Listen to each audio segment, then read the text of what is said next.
So welcome to this solution video for longest common stretch. So I'm going to show one way to solve level 1 and level 2 using Python. And there is another video where I explain the problem in more detail. So here I'm going to focus on the solution. But in the first one we saw on the whiteboard here that it's about having a list 1, which is a shorter one, and a longer list 2. And we're going to try to see if we can find list 1, somewhere in list 2. So in this example, we have 325, and we see that 325 occurs here. Then we want to return the index. The index of the start is 2, so we should return 2. And if we don't find it anywhere, list 1 does not occur in list 2, then we return -1. That is the task. So now I'm going to do a solution here to level 1. Okay, so how do we solve this? The idea is that we have indexes here called x2 and x1. So those are the index for the respective list. And we are doing a double for loop here, which maybe is not the most efficient one, but it's a working solution anyway. I'm not actually sure, I haven't thought through if this is an optimal one or not, but if we look at the whiteboard here, x2 would be the index of this list, and we start from the right here and go towards the left. So we start with the highest number and go towards the left.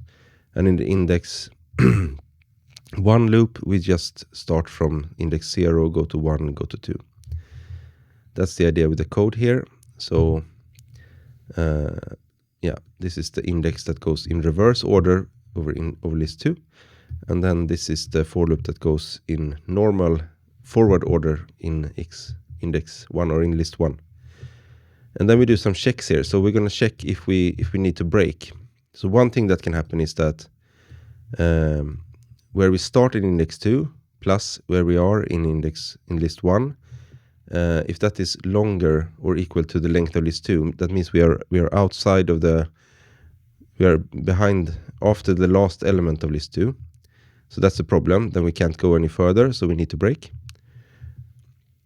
Or if we have the case that the numbers are different.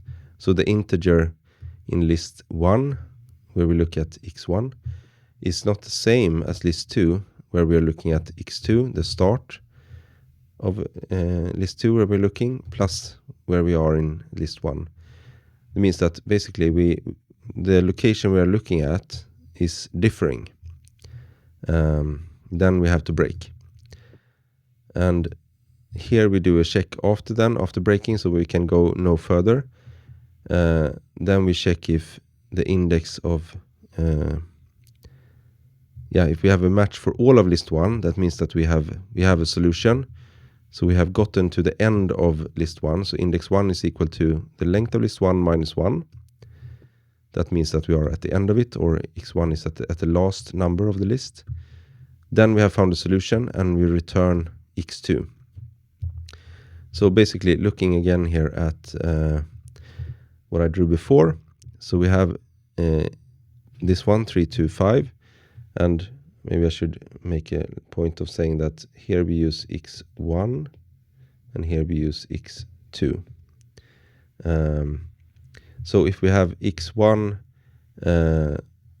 starting at 0 and this one starting at the very end here, then we're going to go towards the left until we find some kind of match. And here we're going to start to find a match.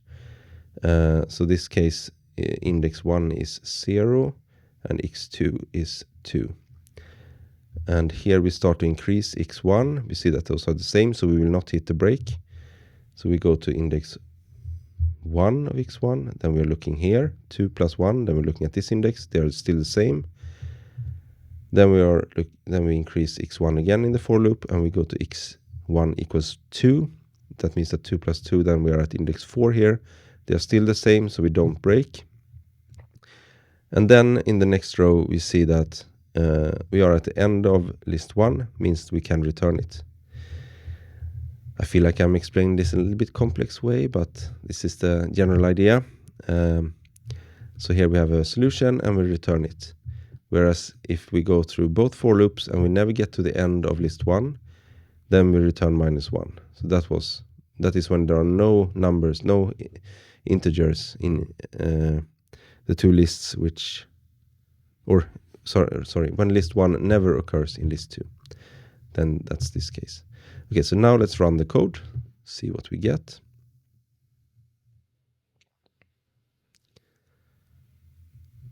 Okay, so here we found the first occurrence of 372 is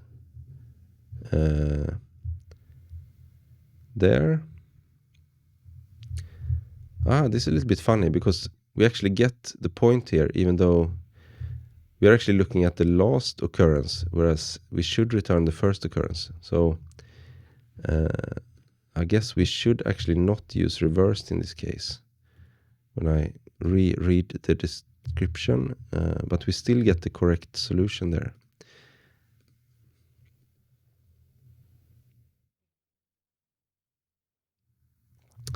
Okay, so I think I was testing there, but okay, this is the intended solution. Should look like this. We should return the first occurrence of list 1 in list 2. Good, but we got the score anyway, and now we continue onwards to level 2, and I will do, so that is where we get 2 longer lists, and we should find if there is, what is the longest common stretch. So what is the longest part where some part of list 1 also occurs in list 2. And we should return it as a little list like this, where the first integer is the length of the common stretch. So this case 324 occurs here and here, so the length is 3. Then we have index 1. So where does this common stretch start in list 1? It's at index 1 here, so this is a 0. Index 1 equals 0, sorry, so we put 0 here. And then we have index 2. So where does this common stretch occur in list 2? So here we have 0, 1, 2, 3, 4, 5. Index 2 equals 5. So we put a 5 here.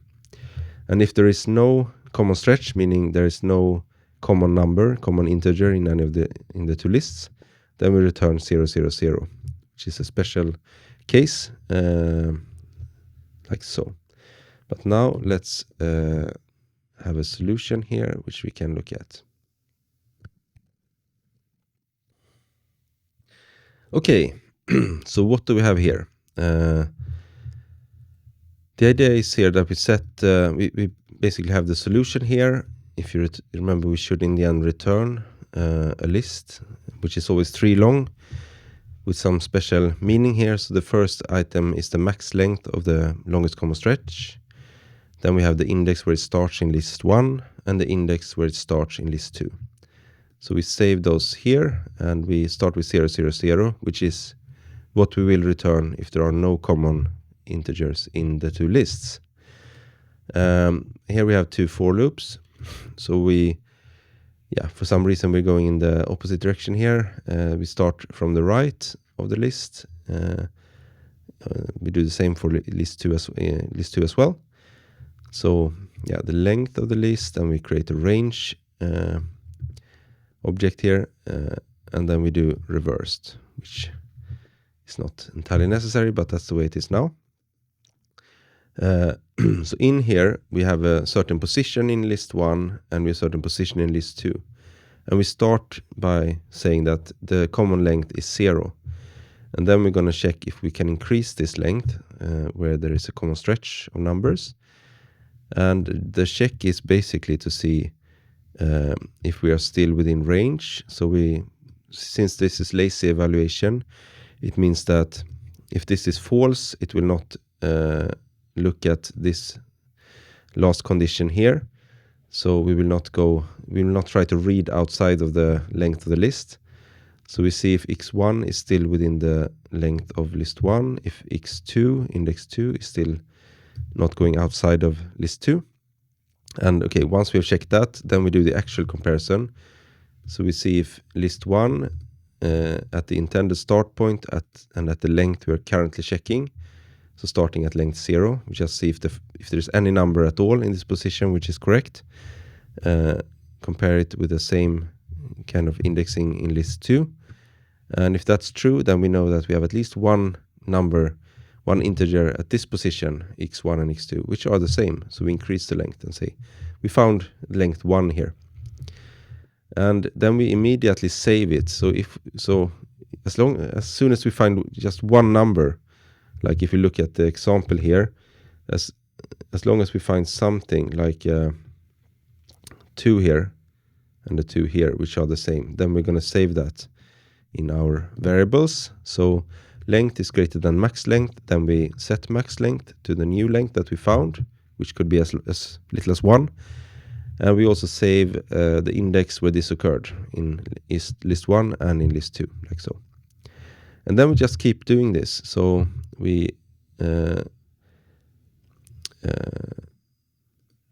of course, we're going to keep increasing length 1 until we find the first number which is deviating, or if we go outside of either list 1 or list 2.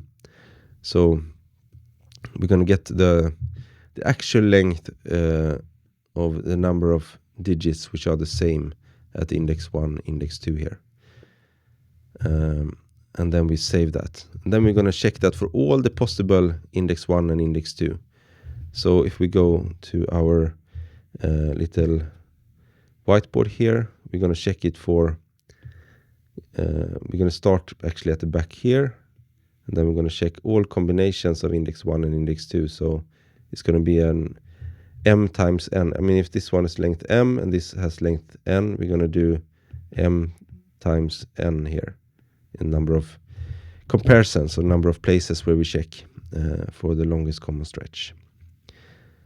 So that is the whole idea, actually. Let's see if it runs and if it works. That's always magical.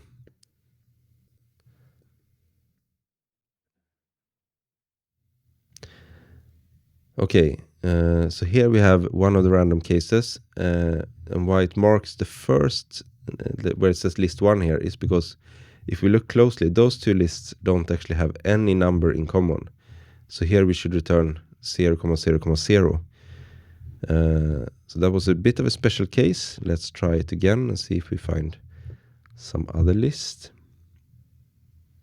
where we have some common numbers.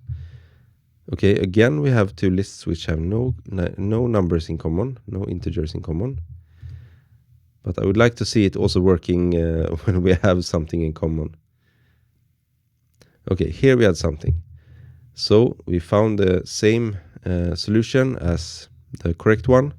So the longest stretch is 4 long, and it starts here at index, what is it, 0, 1, 2, 3, 4, 5, 6, 7, 8, 9, 10, 11, 12, 13, 14, 15, 16, 17, 18, 19, at index 20 in list 1, and index 0, 1, 2, 3, 4, 5, 6, 7 here. So it should be, the correct solution here is 4, 20, 7. And we don't actually print it out here in the canvas, we just mark what the solution we sent was. We can see that it's corresponding here. So we found the correct longest stretch.